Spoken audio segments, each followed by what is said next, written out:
Assalamu alaikum, my name is Mehdi. My name is Mubina. And together we make MehdinaTV.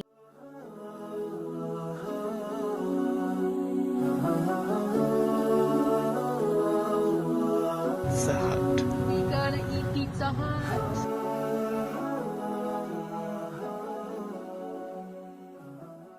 So today's topic is extremely sensitive. We're going to be talking about the whole Roe V Wade situation that's happening. We're going to touch a little bit on that, and we're also going to talk about Islam's stance on abortion, whether Islam is pro-life or pro-choice. So we do have a few disclaimers before we get into the video, guys. One, this topic is very sensitive, the topic of abortion. So we just ask that you keep things respectful. There may be people who disagree with you in the comments. Just please, let's keep things respectful. Also, if there are young ones watching our video, viewer discretion is advised because we will be covering some topics with more mature themes. Also, guys, we are not scholars, so we are not qualified to issue rulings or fatwas. We're simply going to be sharing the Islamic opinions. We are not a political channel, so we may touch on topics that are political in nature, but we're not going to be going super in-depth into this. This will be a little bit of a longer video, so if you guys haven't grabbed anything to eat, please do so, so you can do that while you watch. Yeah. If you haven't subscribed already, please do so. The button is right there. Yes. And if you've already subscribed, we love you. Now let's get into the video. Okay, so the first question that people were asking is, what exactly is this Roe v Wade? And to be honest, guys, we don't know all the details about this Roe v Wade decision, but what I can tell you is from some research is that in the 1970s, there were some women who protested because prior to that, abortion wasn't allowed in the United States. And then some women protested against it due to privacy reasons. So then what happened was this was taken to the Supreme Court, and then decisions were made for Roe v Wade, where it became a constitutional right for women to be able to have an abortion in some states. But what happened recently is this decision for Roe v Wade has been overturned in 2022. So now women are being told that they can no longer get an abortion except for the reason that it would endanger their life. And this has angered a lot of people, especially women and men, on the pro-choice side of things, because they feel like their rights have now suddenly been taken away from them. So the women who feel like this is my body, my choice, now they are feeling very restricted, very anxious, and very frustrated because this decision has suddenly been forced upon them. That being said, I do want to mention the other side on the internet where people are actually talking about how this constitution actually does not allow women to even get an abortion if their life is at risk. So if there's an ectopic pregnancy, if there is another reason for an abortion, if they had a miscarriage, they can't get an abortion done. So there's also that side, but from what we've researched, we found out that a mother is able to get an abortion if her life is at risk under this constitution. Now, that being said, we're going to go into the Islamic perspective of whether Islam is pro-life or pro-choice. I wanted to let you guys know that although I'm about to mention the opinion that we follow or what we follow in terms of Islam, I do want to let you guys know that we need to be sensitive towards people that don't follow this opinion. Yeah. We need to be sensitive towards people that have a difference of opinion than us, because this is a very sensitive topic for mothers. And what a mother does to her body, we can't really force our opinion on them. Now, getting into what Islam says about being pro-life or pro-choice. In Islam, a mother is only able to get an abortion when her life is at risk. So Islam is pro-life for the most part, but it's also pro-choice when it comes to like the extremity of saving the mother's life. So if the mother's life is in danger, we're allowed to get an abortion. Now, there are two opinions when it comes to whether a Muslim woman can get an abortion, in terms of, when the R word happens or when like incest happens. So in those two cases, there is a difference of opinion. Some scholars say that you can get an abortion in like cases where a woman was forced upon and in a situation where incest had taken place. But there's a different side, and there's an opinion from scholars that say that a life is a life, and whether it's been there from like R word or whether it's there from incest, you can't punish the child because the child is innocent. We acknowledge the fact that if a child is brought into the world in those circumstances, they probably are going to be at a disadvantage, and they have a mother who's gone through a very traumatic experience. So we completely acknowledge that. However, there is that opinion that a life is a life and you should not get an abortion even in that type of circumstance. Now, in terms of like, if you want to get an information on what opinion you follow, you should probably talk to a scholar. Yeah. We're not scholars, so we're not going to issue a ruling on anything, and we're not going to tell you what you need to do in these circumstances or in these situations. Now, I do want to mention one very important thing. A lot of people think that it's only when a mother's life is in danger physically that she can get an abortion done, but we always have to remember that there is also a mental aspect. If a woman can't mentally handle or is mentally capable, you can also talk to a scholar regarding that, because mental health is super important, and people never take that into account, because no one understands how bad trauma can be, guys. No one understands, and it's so hard to try to explain to people that don't understand mental health yet how bad it can be for a mother, or how bad it can be for anyone in the family taking care of a child, you know? So just keep that in mind. Now, although we are more on the side of pro-life, we do want to acknowledge the fact that the way this constitution came back into existence was very abrupt. It almost seems very forceful. Yeah, honestly. yeah, because honestly, like, these women are feeling like, you know, they've been given their right to choose what they want to do with their body, and then all of a sudden, and maybe there was a gradual build up to this coming out, but it seems like based on the public's reaction that a lot of people were either not aware of this, or this was just suddenly thrown on to people, which is terrible. Additionally, a lot of people are confused as to what this constitution even includes. Yeah. There are articles that keep coming out talking about something new that this constitution includes, and it's just causing a lot of confusion in people, and I don't think that it should be this way. I think they should make it very clear. Now, for us as Muslims, right, we already understand that this existed for us before it even came, like,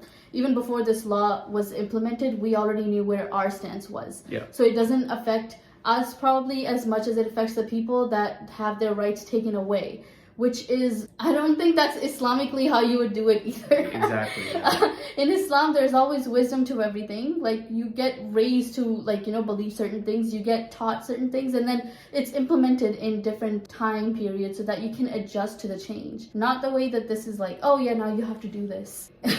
Yeah. So, like, that's where we're like, no, it shouldn't have been done this way. Now we are going to answer some of your questions really quickly. A big concern for me is when the medical exceptions are framed so narrowly that the doctors have to wait to perform abortions until the mother is practically flatlining, even though it has been known for some time that she would likely die if the pregnancy continues. That is a very scary one for me personally, because I've gone through an experience in the medical field where the doctors neglected me as a patient. So I completely empathize with that one. Yeah. Because doctors can neglect you, and it's very true that they can do that.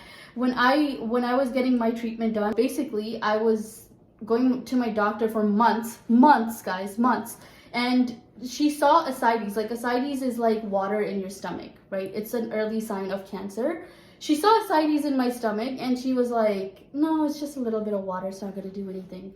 And then she gave me another ultrasound to do. So a few months later, I did another ultrasound, and it increased. And she's like, it's still too little, I don't have to really worry about it. And then she made me do another ultrasound, because like my pain wasn't going away. So she made me do another ultrasound, and she's like, okay, you need to go to the hospital right now. And I'm just like, what? What do you mean? And then when I go to the hospital, the doctors start thinking that it's cancer. And imagine like the trauma of a patient who's coming to you, like, who's been at the doctor for so long trying to understand what's going on with their body. And then now the doctor's saying, oh, you might have cancer.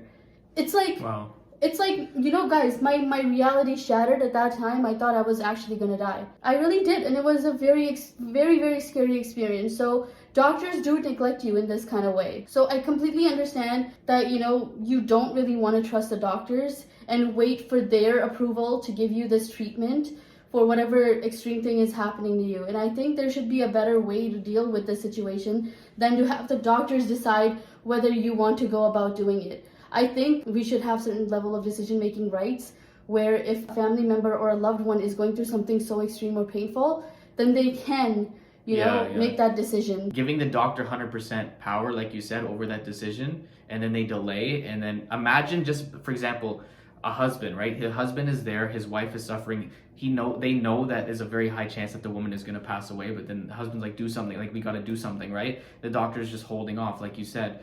Imagine going through that and then God forbid the woman passes away too, and then you have to deal with that as the family as well. So essentially we don't know, as like we're not medical experts, but there should be a very detailed step-by-step procedure on how they go about this, and that needs to be very refined, especially if they are completely prohibiting abortions in multiple states. So they really have to clarify this. Next question. What are your thoughts about women resorting to unsafe means to get abortions simply because they cannot access it through a registered medical facility? That's a very scary thought, honestly. I am not sure what I can say about that other than the government should take that into consideration, because that will probably happen, that a lot of people will choose like very unsafe methods of going about doing that because they don't have that medical option of doing it. So they need to take this into consideration. A question a lot of you guys may want to know, especially if you hold a different opinion on this, is how would we as Muslims, or how should we as Muslims react if, say, someone comes to us who is pro-choice, or someone who has gone through an abortion for a reason other than what we've listed? How would we respond to them? I've personally known people like that, and honestly, it's not my place to tell them what to do. It isn't.